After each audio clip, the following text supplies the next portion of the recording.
தமிழ்நாட்டினுடைய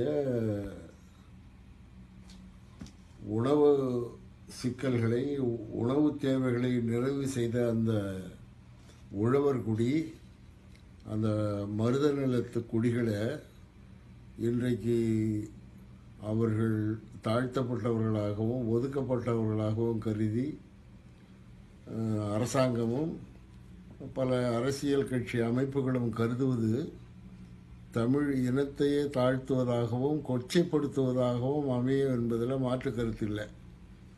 இந்த உழவர் குடி என்றைக்கு உயர்கிறதோ, அந்த மருதநில குடி என்றைக்கு தன்னிறைவை பெற்று சமூகத்திலே ஒரு சரியான இடத்தை பெறுகின்றதோ அன்றைக்கே தமிழருடைய வாழ்வு மலரும் என்பதில் ஒரு மாற்று கருத்தில்லை.